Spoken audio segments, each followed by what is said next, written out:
Bonjour. Bonjour à toutes et à tous. Je m'appelle Julia, je suis originaire des Pays de la Loire et je suis passionnée de fleurs. Mais il y a un problème, c'est qu'en France, 85% des fleurs utilisées sont importées de l'étranger. Elles sont cultivées dans des conditions peu éthiques et pas très éco-responsables. Et ça collait pas trop avec ma conscience écologique. J'ai été chargée de scénographie pendant 6 ans et j'ai entamé une reconversion pour devenir fleuriste il y a 3 ans. Il faut savoir qu'en France, il n'y a pas que les fleurs qui sont maltraitées, il y a les femmes aussi.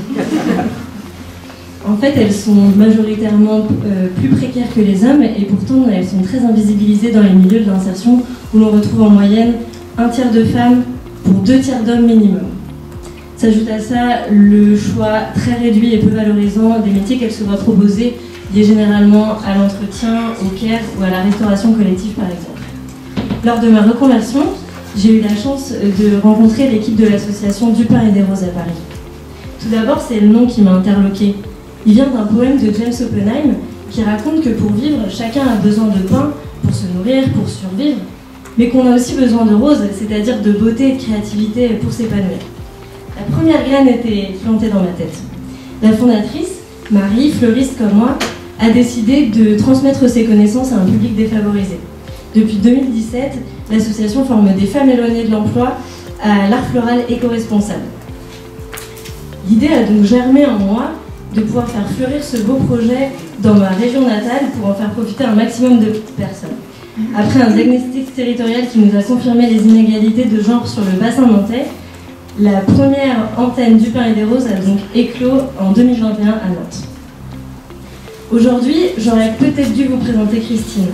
C'est un peu mon ambassadrice parce que dès qu'elle en a l'occasion, elle s'inscrit aux ateliers découvertes organisés en partenariat avec les Restos du Cœur. Ça lui permet de rencontrer des nouvelles femmes, rompre son isolement et oublier le temps d'un instant qu'elle n'a pas de logement. Lors de la confection de son premier bouquet, Maud, quant à elle, m'a confié que ça faisait déjà plusieurs années qu'elle n'avait pas réussi à se concentrer pendant des heures sans penser à s'alcooliser. Je pourrais aussi vous raconter l'histoire de Jovita, Antonia, Angélique, mais je suis un petit peu menacée par une cloche. Nous proposons à toutes ces femmes à la fois des ateliers professionnalisants pour qu'elles puissent monter en compétences les mains dans les fleurs, mais également des ateliers psychosociaux pour qu'elles retrouvent confiance en elles et en leur talent, ainsi que des sorties pédagogiques au contact de la nature environnante ou à la rencontre de professionnels des métiers du végétal pour leur ouvrir le champ des possibles. Pour cela, nous utilisons uniquement des fleurs françaises cultivées le plus localement possible selon la saison, en évitant au maximum le gaspillage.